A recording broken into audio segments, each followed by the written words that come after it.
नमस्कार। मैं सुनीता कथा मंथन में आप सबका स्वागत करती हूँ। कथा मंथन में आज सुनिए प्रथम प्रतिश्रुति का 43वां अध्याय। प्रथम प्रतिश्रुति के सारे अध्याय आपको हमारी प्लेलिस्ट से मिल जाएंगे, जिसका लिंक आपको आई बटन में मिल जाएगा। इसके अलावा स्वर्णलता का भी लिंक आपको हम आई बटन से और उसके साथ ही साथ डिस्क्रिप्शन बॉक्स से भी मिल जाएगा। आप वहाँ जा कर के चेक कर सकते हैं।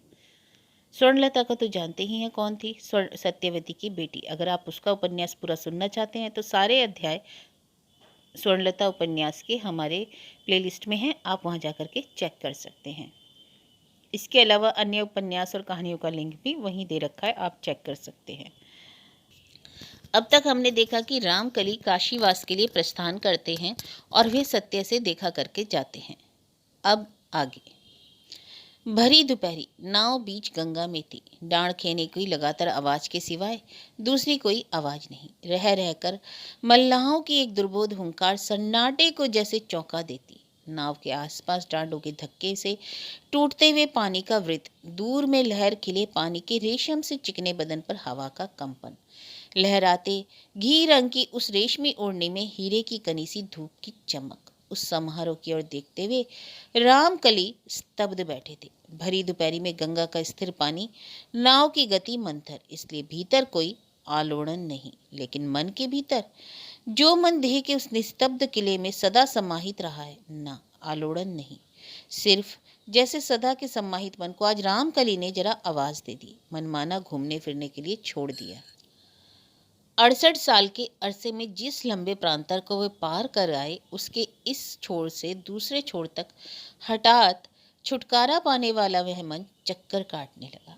इसके पहले और कभी इस तरह से उन्होंने स्मृतियों का मंथन नहीं किया। आज कर रहे हैं, शायद ही कि अनजाने ही कर रहे हों। आज उन्होंने दुनियादारी से विदाई ली, उसकी ओर पीठ कर दी। लेकिन विदाई से पहले कितनी व्यवस्था था, कितना हिसाब किताब और कितना निर्देश। गांव में संस्कृत पाठशाला खोली है, जिन कई गरीब छात्रों के भरण पोषण का भार लिया है। एक कविराज रखकर जिस दातव्य औषधालय की स्थापना की है, गर्मी के दिनों के लिए जो पाठशाला खोली है, वे सब बंद न हो जाए, इसके लिए कराहीन जमीन लिख देनी पड़ी। जिन कुछ पंडितों की वृत्ति मिलती आ रही है, उनकी वृत्ति बरकरार रखने के लिए भी जमीन देनी पड़ी। इसके सिवा गांव की कन्यादायग्रस्त गरीब पिताजी के, अविरा बेसहारा विधवाओं के, रोगों और लाचार पुरुषों के अथवा माँ बापहीन अनाथ शिशुओं के एक प्रकार से आश्रय ही थे रामकली। दूर दूर के लोगों ने भी आकर उनके आगे हाथ फैलाया। ऐसे लोग बिल्कुल वंचित ना कर दिए जाएं, बिल्कुल दुरदुरा ना दिए जाएं, इसके लिए भी एक तालुका देकर रासू को निर्देश दे दिया। रासू यदि यह नियम चालू ना रखे, तालुका की आमदनी को हड़प जाए, तो भी कोई उपाय नहीं, क्योंकि यह अनियमित काम है। फिर भी रासू को ही यह जिम्मेदारी देनी पड़ी। उसके सिवाय आदमी और कौन बना। नेड़ू का तो पता ही ना चला। अपना पता न बताकर कब तो 2-1 चिट्ठियां लिखी थी उसने। उसी से यह जाना गया कि वह मरा नहीं है, जिंदा है। रासू के दूसरे भाई भी वैसे ही निकले। सजले चाचा के दोनों बेटे कुके सरदार। रासू का बड़ा लड़का बाबूजी का शिरोमणि ही रहा, शारदा के ही दोस्त से हो रहा। पति से होड़सी करती हुई शारदा मानो उसे बाबू बनाने पर तुल गई। हर बात में कहती उससे नहीं होगा। वही एक स्त्री, अजीब उलट पुलट है। निश्वास छोड़कर रामकली ने सोचा, क्या उसके बनाने वाले ने कुछ उल्टी पुल्टी चीज़ों से ही उसे बनाया था, या कि उसकी जिंदगी उल्टी धारा में पड़ गई इसलिए। रामकली कुछ समझ नहीं सके। कभी उसकी भयंकर कर्मनिष्ठा, असाधारण कुशलता, अगाध सहिष्णुता देखकर ताक लग जाता है, और कभी उसकी आश्चर्यजनक निर्लिप्तता, आंखों की खलने वाली उदासीनता देखकर दंग रह जाना पड़ता है। दुर्गा पूजा का सारा भार शारदा अपने कंधों पर उठा लेने में हिचकती नहीं, और वह भार उसे देखकर रामकली भी निश्चित हो जाते थे। लेकिन इस बार उसने शांत भाव से हठात यह घोषणा कर दी कि चाचा जी जिसमें वे यह भार किसी और को दे दें। क्यों? क्योंकि क्या बात है, घर में और भी तो लोग हैं। गांव की कई वयस्क ब्राह्मण कन्याओं को बुलाकर रामकली ने कहा था, बहू की तबीयत ठीक नहीं है, इसलिए यदि आप लोग वे लोग आएं। पूजा संभाल भी दी थी, लेकिन ज़्यादा जोगी मठ उजाड़। पूजा पर बैठकर पुरोहित ने जरूरत की चीज़ें हाथ के पास नहीं पाई। गुस्से से जल भुन उठे। फिर भी रामकली शारदा पर बिगड़ नहीं पाते, उसकी उपेक्षा नहीं कर पाते। महसूस करते कि शारदा में वस्तु थी, किंतु भाग्य की प्रतिकूलता से वह टुक टुक हो गई। भाग्य की प्रतिकूलता से? यही कहीं खोज सी है, रामकली ने बहुत बार सोचा। भाग्य के सिवाय और क्या? मनुष्य तो निमित्त मात्र है, लेकिन इस विश्वास पर अडिग नहीं रह सके। खैर, फिर भी यथासाध्य सबकी सुव्यवस्था कर आए थे रामकली। अब जिसका जैसा नसीब। तथापि बहुत सारे चेहरे मानो हताश आंखों से उनकी ओर ताक रहे हैं, जैसे कह रहे हैं, हमें छोड़कर चल दिए? सच कहाँ, कभी तो नहीं बताया कि जाओगे। हम लोग तो बड़े निश्चिंत थे। इन चेहरों में शारदा का चेहरा बड़ा साफ है, उसकी आंखें पैनी हैं। उन आंखों में हताशा नहीं, जैसे आरोप हो। लेकिन बहुत बरस पहले जब रामकली ने और एक बार घर बाहर छोड़ा था, उस समय पीछे की ओर कभी ताका भी था? नहीं। यह जाना कितना हल्का था, कैसा बंधनहीन था मन। वैराग्य का कारण बेशक बड़ा मोटा था। उस वैराग्य का उदय हुआ था बाप के खड़ाओं से।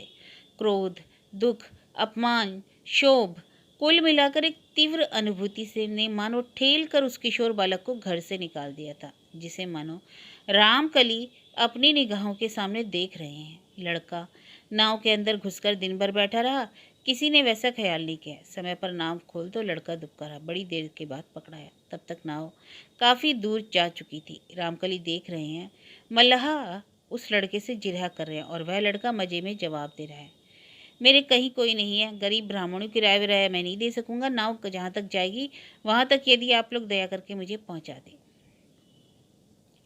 ममतावशी हो या उसका देवता जैसा रूप देखकर ही, वे लोग उसे मकसूदाबाद तक ले गए थे। वहाँ उसे गोविंद गुप्त का आश्रय मिल गया। ईश्वर का प्रत्यक्ष आशीर्वाद ही मानो।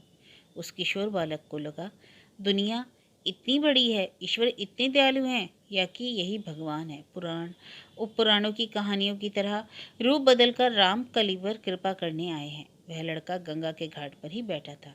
कविराज जी नहाने आए थे, ठिठक कर खड़े हो गए। तुम्हें पहचान तो नहीं रहा हूँ, किसके लड़के हो? अब सोचकर हंसी आती है। रामकली ने भेकट के कहा था, कोई हूँ आपको जरूरत तो कुछ है। गोविंद गुप्त हंसकर बोले, किनके लड़के हो? अकेले क्यों घूम फिर रहे हो? तुम्हारा चाल चलन कैसा है? यह सब जाने बिना कैसे चलेगा? नहीं चलेगा? नहीं। दूसरे गांव के लड़के का क्या एतबार? बाद में रामकली ने समझा वह एक चालाकी थी, गुस्सा दिलाकर परिचय जान लेने का मंसूबा। लेकिन उस समय उस लड़के को यह समझने की जरूरत नहीं थी, इसलिए उसने बिगड़ कर कह दिया था, एतबार करने को कौन आपके पांव पड़ रहा है? मेरा मन, मैं बैठा हूँ, घाट के आपका खरीदा हुआ है। देखने में सुंदर उस प्रौढ़ आदमी ने उस लड़के की बात से कौतुक अनुभव किया था, इसमें संदेह नहीं, और जानकर ही लुत्फ लेने के लिए कुछ देर तक उसके बाद वितंडना किया था।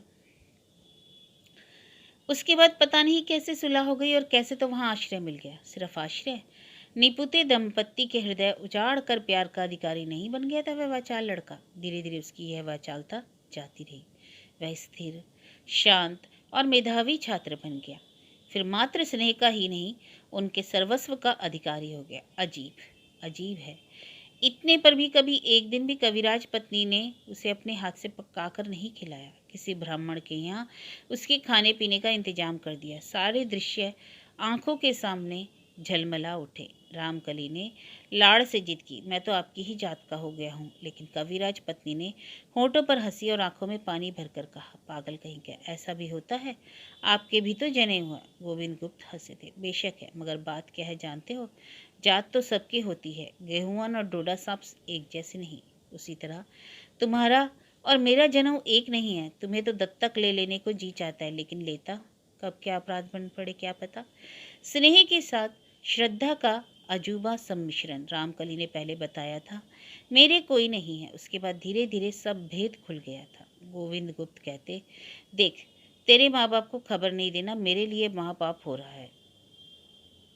तू मना मत कर, मैं किसी तरह से खबर दे देता हूँ। रामकली कहते, क्यों? अब मैं आपको आंखों का कांटा बन रहा हूँ? ठीक है, आप पुण्य लूटने को खबर दीजिए।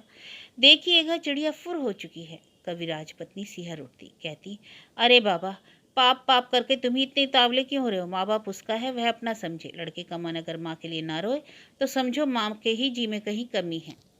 माँ के जी में कभी कमी होती है? रामकली उखड़ उठता है कमी, खूब है। वह मुझे फूटी आंखों नहीं देख सकती। नहीं तो फूआ जब डांटती फटकारती थी तब वह जानकर और भी ना उभारती उसे। वह शायद ननद से डरती होगी। बड़ा तो डर, माया से डर ही बड़ा है।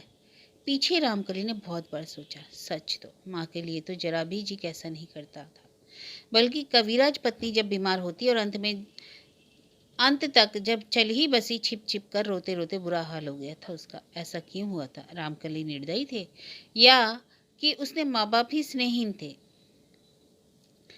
बाप के बारे में तुरंत हाँ कर देने पर भी माँ के बारे में कहने में कुछ खलता था, विवेक को ही खलता था। लेकिन जीवन के अंतिम छोर पर आकर जब जीवन को छोड़कर आई गंगा की तरह ही पूरा और साफ देख पा रहे हैं, तो उन्होंने उस सांस लेकर सोचा, प्यार जीवन में वही एक बार ही पाया था और उसी प्रौढ़ दंपत्ति से। अपने जीवन काल में रामकली ने बहुत पाया, श्रद्धा, सम्मान, भय, भक्ति। प्यार नहीं पाया, सबने उन्हें दूर ही रखा, दूर से ही प्रणाम किया।